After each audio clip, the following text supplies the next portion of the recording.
एक बार की बात है, महात्मा बुद्ध कहीं जा रहे थे। रास्ते में उन्होंने देखा कि एक अधेड़ व्यक्ति एक चट्टान पर बैठा रो रहा है। वे उसके पास गए और बोले, क्या बात है वत्स, तुम कौन हो और क्यों रो रहे हो? तो आप इस कहानी में खो जाने से पहले इस चैनल को सब्सक्राइब कर ले और बेल आइकन को घंटा को जरूर दबा लें। जैसे ही नया वीडियो आए तो सबसे पहले आपके पास। बुद्ध की बात सुनकर उस व्यक्ति की सिसकियां थम गई। वो अपने आंसू पोंछता हुआ बोला, मैं पास के गांव का रहने वाला एक बदनसीब व्यापारी हूँ। मैं जो भी काम करता हूँ वह बिगड़ जाता है। व्यापार के चक्कर में मैंने अपनी पत्नी के गहने गंवा दिए। मैंने परिवार को भी खो दिया, यहाँ तक कि मेरा घर भी गिरवी पड़ा है।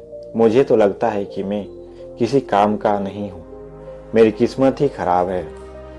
इस बात सुनकर बुद्ध बोले, तुमसे किसने कहा वत्स कि तुम्हारी किस्मत खराब है? जरा मैं भी तो जानूं कि तुम्हारी किस्मत में क्या खराबी है। वो व्यक्ति बोला, पहले मैं खेती करता था पर हर साल उसमें घाटा होता था।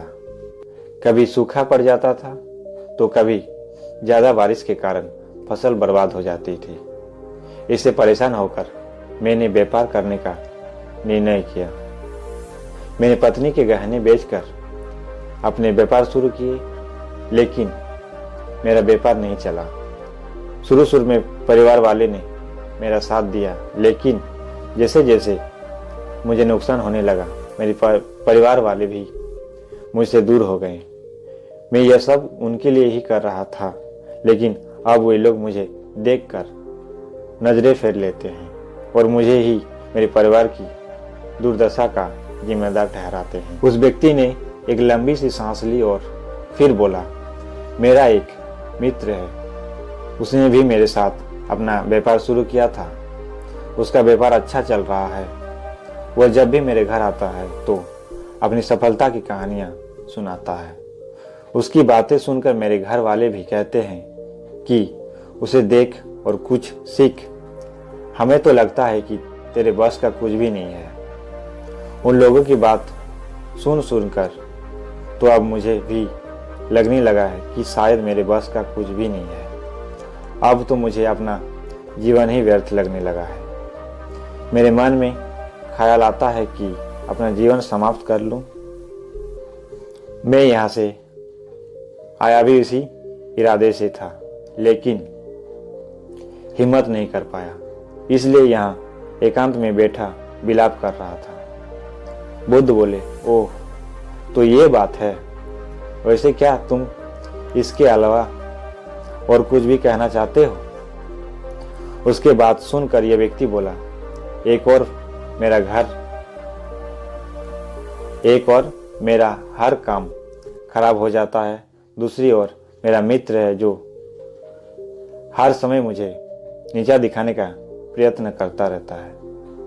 मुझे समझ ही नहीं आता कि मैं क्या करूं। बुद्ध बोले, क्या तुम अपने मित्र की बातें सुनकर दुखी हो जाते हो? हाँ, मैं उसकी बातें सुनकर स्वयं दुखी हो जाता हूँ। और इस व्यक्ति ने जवाब दिया। बुद्ध ने पूछा, तुम्हें किस बात का दुख होता है? अपने असफल होने का या फिर मित्र के सफल होने का? उसका सवाल सुनकर यह व्यक्ति एक पल के लिए सोच में पड़ गया। फिर वह बोला, अगर सच कहूं तो मुझे अपने असफल होने का इतना दुख नहीं होता है जितना कि मित्र के सफल होने का होता है। अर्थात यदि तुम्हारा मित्र असफल हो जाए तो तुम्हें खुशी होगी? बुद्ध ने प्रश्न किया। वह व्यक्ति बोला, हाँ, मुझे बहुत खुशी होगी। इसका मतलब है कि तुम्हारी खुशी तुम्हारे मित्र पर निर्भर है।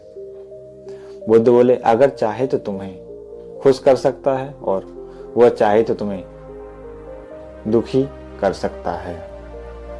तुम स्वयं से ना तो खुश हो सकते हो और ना ही दुखी हो सकते हो। अर्थात तुम अपने मित्र के गुलाम हो गए हो, इसलिए तुम्हारा कुछ नहीं हो सकता। व्यक्ति बोला, ऐसा ना कहें महात्मा। उस व्यक्ति ने हाथ जोड़ दिए। आपके बातें सुनकर मुझे कुछ आशा बांध रही है। बुद्ध बोले, जब हम किसी से आशा बांध लेते हैं तो उस पर निर्भर हो जाते हैं। ऐसे में हमारी खुशी और दुख भी उस पर निर्भर करने लगता है। इससे बेहतर है कि तुम अपने आप से आशा बांधो। जब तुम ऐसा करोगे, साथ ही पूरे जतन से काम करोगे, तो तुम्हें सफलता अवश्य प्राप्त होगी। कहते हुए बुद्ध ने एक पल के लिए उस व्यक्ति की ओर देखा, फिर अपने बात आगे बढ़ाई। तुम्हें लगता है कि तुम्हारा मित्र तुम्हें दुखी करने आता है, पर अगर विचार करे तो वो बातें तो सच्ची ही कहता है। वो अपने संघर्ष और अनुभव की बातें बताता है और तुम उन बातों से बहुत कुछ सीख सकते हो। तुम्हें उसके लिए उसका धन्यवाद करना चाहिए कि तुम्हें घर बैठे कुछ अनुभव मिल रहे हैं। तुम उन अनुभवों का लाभ उठाओ, नई शुरुआत करो, कर्म करते जाओ, हार मत मानो। एक दिन तुम्हें सफलता अवश्य मिलेगी। आज तुम जिसे अपना बुरा वक्त, बुरी किस्मत कर रहे हो, एक दिन यही बदल जाएगी। इसके साथ तुम्हारे विचार भी बदल जाएंगे और देखना, जब तुम्हारा अच्छा वक्त शुरू होगा तो तुम्हारा मित्र भी तुम्हें अपनी सफलता की कहानी नहीं सुनाएगा। तब वो अपनी असफलताओं की बातें बताएगा ताकि तुम उसकी बातें सुनकर भ्रमित हो जाओ, तुम्हारा आत्मविश्वास हिल जाए और तुम गलत निर्णय ले सको। लेकिन उस समय भी तुम्हें अपनी बुद्धि का प्रयोग करना होगा। तुम्हारा मित्र जैसे आज तुम्हें दुखी करने आता है, उसी तरह उस समय भी वह तुम्हें दुखी करने आएगा, क्योंकि जिस तरह उसे दुख देखकर तुम्हें मजा आता है, उसी तरह उसे भी तुम्हें दुखी देखने में उतना ही मजा आता है। वो व्यक्ति बोला, आपने सही कहा, लेकिन मेरा सबसे बड़ा दुख यह है कि मेरा परिवार के लोग भी इसमें शामिल हैं। वास्तव में मैं तो अपने परिवार के लिए अच्छा करना चाहता था, लेकिन वे लोग भी मेरी बात नहीं समझते। वे भी मुझे गलत कहते हैं और अब तो वे मेरे साथ भी नहीं है। बुद्ध बोले, मैं सब समझ गया, तुम सांत्वना चाहते हो। वास्तव में इस दुनिया में सभी लोग सांत्वना ही चाहते हैं। हम चाहते हैं कि हम जब भी कुछ करें तो लोग हमारी प्रशंसा करें, लेकिन आम तौर से ऐसा नहीं होता है, इसलिए हम दुखी हो जाते हैं। हमें लगता है कि हमारे मित्र, परिवार वाले सब मतलबी है, लेकिन तुम अगर किसी को अपना परिवार मानते हो और उसके लिए कुछ करना भी चाहते हो, तो तुम्हें ऐसा क्यों लगता है कि तुम दूसरों के लिए कुछ कर रहे हो? वास्तव में तुम अपनी खुशी के लिए कर रहे हो, इसलिए परिवार के लिए कुछ करना वास्तव में अपने लिए ही करना होता है। लेकिन अगर ऐसा करते समय तुम्हें लगता है कि तुम्हें दूसरों के लिए कर रहे हो, तो तुम दुखी रहोगे, और अगर तुम्हें लगता है कि तुम अपने लिए कर रहे हो तो तुम खुश रहोगे, क्योंकि जब तुम अपने लिए कुछ अच्छा करते हो या करना चाहते हो तो तब तुम्हें सांत्वना की जरूरत नहीं पड़ती है। बुद्ध की बातें सुनकर उस व्यक्ति के चेहरे के भाव बदल गए। वो बोला, आप सही कह रहे हैं, मैं समझ गया हूं। अब तक मेरी किस्मत क्योंकि वह दूसरों के हाथ में थी। अब मैं अपनी किस्मत को अपने हाथ में रखूंगा। मैं फिर से प्रयत्न करूंगा, पूरे मन से काम करूंगा, और जब तक सफलता नहीं मिल जाती चैन से नहीं बैठूंगा। उस व्यक्ति की बात सुनकर बुद्ध मुस्कुराए और उसे एक छोटी सी डिब्बिया देते हुए बोले, इस डिब्बिया को हमेशा अपने पास रखना। इसमें एक ऐसा राज है जो तुम्हें बड़े से बड़े दुख से भी बाहर निकाल लेगा, लेकिन इसे तभी खोलना जब तुम्हारे जीवन में कोई रास्ता ना सुझाई दे और तुम्हें लगे कि सब व्यर्थ है, यह दुनिया व्यर्थ है और यहाँ रहना भी व्यर्थ है। उस व्यक्ति ने बुद्ध को धन्यवाद दिया और डिबिया को लेकर चला गया। उसने नए उत्साह के साथ फिर से अपना व्यापार आरंभ किया। उसका व्यापार चल निकला। अपनी मेहनत और लगन के बल पर वह एक बड़ा व्यापारी बन गया। परिवार वाले भी उसके साथ आ गए और उसका जीवन हंसी खुशी बीतने लगा। अब वह भूतकाल का रोना छोड़ चुका था। वो भविष्य काल की भी चिंता नहीं करता था, बस अपने वर्तमान को संवारने में लगा रहता था और जो कुछ भी वह करता था वह अपने लिए करता था। उसके जीवन में अब कोई दुख नहीं था। लेकिन वक्त हमेशा एक जैसा नहीं रहता है, वह बदलता रहता है।